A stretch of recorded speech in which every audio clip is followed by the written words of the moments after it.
ఈ శిల్పాన్ని చూడండి. ఇదేం చేస్తుంది? ఆగండి. వీళ్ళు ఐఫోన్లు లేదా స్మార్ట్ ఫోన్లు పట్టుకున్నారా? ఇది 1000 సంవత్సరాల క్రితం ఉనికిలో ఉన్న టాబ్లెట్ లాంటి డివైసా? ఈ వీడియో మీకు అసౌకర్యంగా అనిపిస్తున్నందున మీరు దీన్ని క్లోజ్ చేసేయచ్చు. కానీ ఎగ్జాక్ట్గా దానికోసమే మీరు ఈ వీడియోను చూస్తూ ఉండాలి. ఎందుకంటే ఈ సమాచారం మీ నమ్మకాలకు మరియు ఈ ప్రపంచం యొక్క దృక్పథానికి విరుద్ధంగా ఉండవచ్చు. మెయిన్ స్ట్రీమ్ హిస్టరీ ప్రకారం చూసుకుంటే 1000 సంవత్సరాల క్రితం అధునాతన ఎలక్ట్రానిక్ పరికరాలు లేవు. అయినప్పటికీ ఈ చెక్కడం ఆ నమ్మక వ్యవస్థను కదిలిస్తుంది. ఇది స్మార్ట్ ఫోన్ లాగా కనిపించేదాన్ని స్పష్టంగా చూపిస్తుంది. పరస్పర విరుద్ధమైన సాక్ష్యాలు ఎదురైనప్పుడు చాలా మంది తమ నమ్మకాల వ్యవస్థను మార్చుకోవడానికి ఇష్టపడినందున ఆ సాక్ష్యాలను త్వరగా కొట్టిపారేస్తారు. దీనిని మూఢనమ్మకం లేదా కుట్ర సిద్ధాంతంగా కొట్టిపారేయడం సులభం. ఎందుకంటే మీరు మీ నమ్మకాలను మార్చుకోవాల్సిన అవసరం లేదు. కానీ నిజమైన సైన్స్ అనేది మీరు దేనిని నమ్ముతారో లేదా ఎవరిని నమ్ముతారో అనే దానిపై ఆధారపడి ఉండదు. అది పటిష్టమైన ఆధారాలపై ఆధారపడి ఉంటుంది. అయితే ముందుగా ఈ శిల్పాలు నిజంగా అధునాతన పురాతన సాంకేతికతను చూపిస్తాయో లేదో చూద్దాం. అక్కడ 2 సాధువులు లేదా సిద్ధులు ఉన్నారు మరియు వారిలో ప్రతి ఒక్కరు తమ కళ్ళ ముందు ఒక సన్నని రెక్టాంగులర్ డివైస్ ని పట్టుకుని ఉన్నట్లు కనిపిస్తున్నారు. సరిగ్గా మీరు ఇప్పుడు ఈ వీడియోను చూస్తున్నట్లే వారు కూడా ఫోన్ లో ఏదో ఒక కంటెంట్ ను చూస్తున్నట్లు ఉంది. ఈ రోజుల్లో 2 స్నేహితులు ఒకరికొకరు మీమ్స్ ఎలా పంపుకుంటారో గుర్తుందా?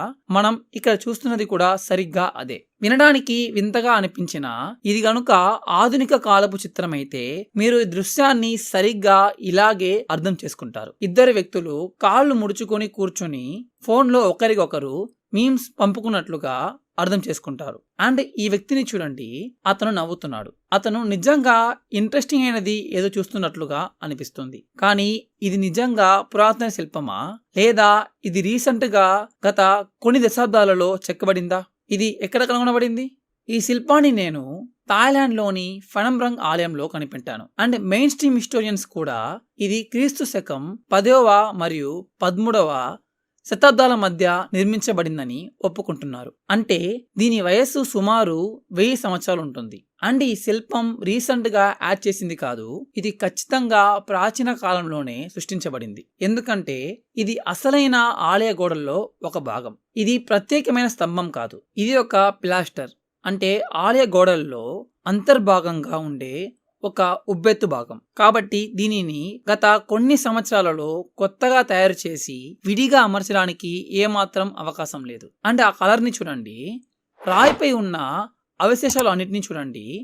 ఇది నిజానికి ఒక పురాతన శిల్పం అని ఇది కన్ఫర్మ్ చేస్తుంది.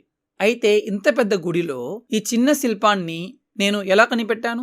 కేవలం 3 రోజుల క్రితం అనుకోకుండా నేను ఈ శిల్పాన్ని కనిపెట్టాను. అందుకే మీరు నన్ను ఈ అవుట్ఫిట్ లో చూస్తున్నారు. అండ్ నా చుట్టూ యాత్రికులు ఉన్నారు. ఎందుకంటే మేము థాయిలాండ్ దేవాలయాల పర్యటన చేస్తున్నప్పుడు దీనిని పూర్తిగా అనుకోకుండా కనిపెట్టాము. ఈ టూర్లో పాల్గొంటున్న వ్యక్తులే దీనిని చిత్రీకరించారు.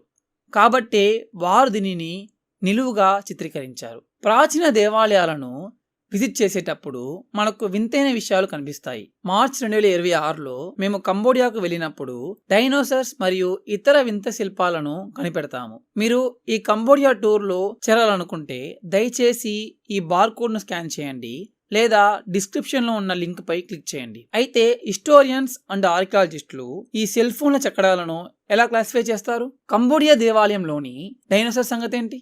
ఎప్పుడు తుప్పు పట్టని భారతదేశపు ఇనుప స్తంభం సంగతేంటి? వాటిని ఊపట్ లేదా స్థానానికి సరిపోని కళాఖండాలు అని పిలుస్తారు. ప్రపంచవ్యాప్తంగా ప్రధాన కాలక్రమానికి సరిపోని అనేక పురాతన కళాఖండాలు ఉన్నాయి. కానీ అవి నిజ జీవితంలోనూ ఉన్నాయి. క్రీస్తు పూర్వం 2వ శతాబ్దానికి చెందిన మెకానికల్ కంప్యూటర్ అయిన యాంటికేతీరా మెకానిజం ఇప్పటికీ ఉంది. వర్షం మరియు ఎండకు 1600 సంవత్సరాలు గురైనప్పటికీ తుప్పు పట్టని ఇనుప స్తంభం ఇప్పటికీ అక్కడే నిలబడి ఉంది. ఇనుప స్తంభం ఇప్పుడు 0.01% తుప్పు పట్టిందని చెప్పడం ద్వారా దానిని తోసిపూచడానికి ప్రయత్నించడం వాస్తవానికి ఆధారాలను తోసిపూచడం కాదు. గతంలో మనకు అధునాతన సాంకేతికత లేదని తమను తాము ఒప్పించుకోవడానికి అపనిందలు వేసేవారు ఎంతగా తహతలాడుతున్నారో ఇది చూపిస్తుంది. అయితే గతంలో రిమోట్ వ్యూవింగ్ చేయడానికి స్మార్ట్ ఫోన్ల వంటి అధునాతన సాంకేతికత పరిజ్ఞానం మనకు నిజంగా ఉండేదా?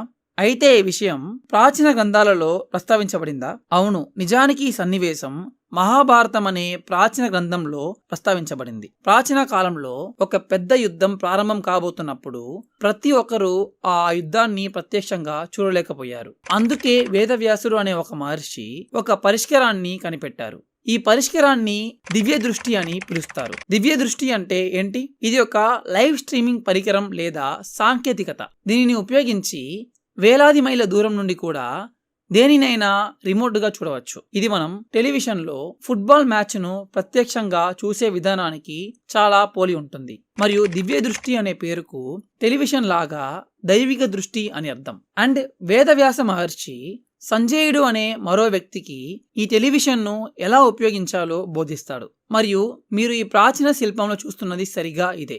ఒకవైపు వేదవ్యాసుడు, మరోవైపు సంజయుడు. ఇద్దరు రెండు వేర్వేరు గదులలో కూర్చున్నారు. ఈ వేరు చేసే గోడ వారు వేర్వేరు ప్రదేశాలలో ఉన్నారని చూపిస్తుంది. వారు ఒకరికొకరు లైవ్ స్ట్రీమింగ్ ద్వారా దృశ్యాలను మరియు ఆడియోను పంపుకుంటున్నారు. ఇది నేటి జూమ్ కాల్ లేదా వీడియో కాల్ లాగానే ఉంటుంది. అండ్ ప్రాచీన కాలంలో వారు దివ్య దృష్టిని ఉపయోగించారు. అది నేటి యూట్యూబ్ లేదా టీవీలో ప్రత్యక్ష ప్రసారం లాంటిదే. ఆ విధంగానే ప్రజలు మహాభారత యుద్ధాన్ని చూశారు. ఇది కన్ఫర్మ్ చేయబడింది. ఎందుకంటే థాయిలాండ్లోని ఫణంరంగ్ ఆలయంలో మహాభారతంలోని అనేక దృశ్యాలు కనిపిస్తాయి. ఇందులో కృష్ణుడు కంసుని చంపడం మరియు ఇక్కడ అతను కాళియా అనే పాముపై నాట్యం చేయడం మీరు చూడవచ్చు. ఇవన్నీ కూడా అదే ప్రాచీన గ్రంథంలో ప్రస్తావించబడ్డాయి. కాబట్టి ఈ సెల్ ఫోన్ చెక్కడం కూడా మహాభారతానికి సంబంధించినదే అయి ఉండాలి. నిజానికి సుమారు 70 సంవత్సరాల క్రితం 1957లో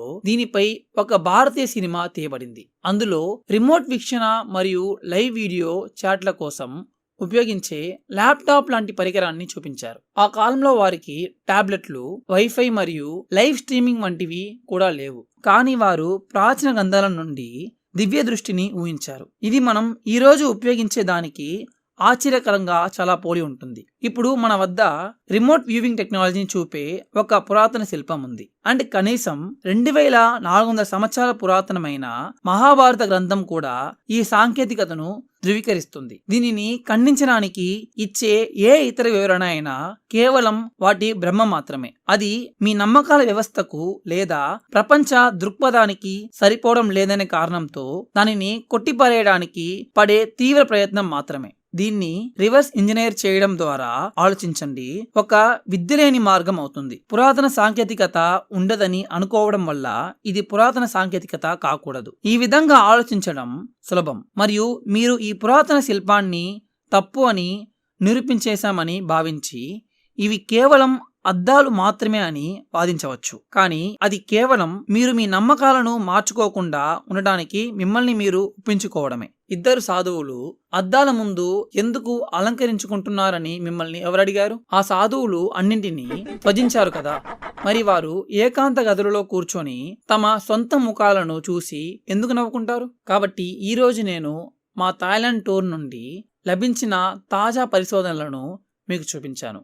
మరియు మరిన్ని వింత శిల్పాలు మరియు దేవాలయాలను మీతో పంచుకుంటానని ఆశిస్తున్నాను. మీరు ఎప్పుడైనా ఫణంరంగ్ ఆలయాన్ని విజిట్ చేస్తే ఈ శిల్పాన్ని చూడటం అసలు మర్చిపోకండి. ఇది మీకు ప్రధాన ఆలయ గోపురానికి బయట కనిపిస్తుంది. ఈ వీడియో మీకు నచ్చిందని ఆశిస్తున్నాను. నేను ప్రవీణ్ మోహన్. చూసినందుకు చాలా థ్యాంక్స్. సబ్స్క్రైబ్ చేయడం మర్చిపోకండి. మరియు త్వరలోనే మళ్ళీ కలుద్దాం.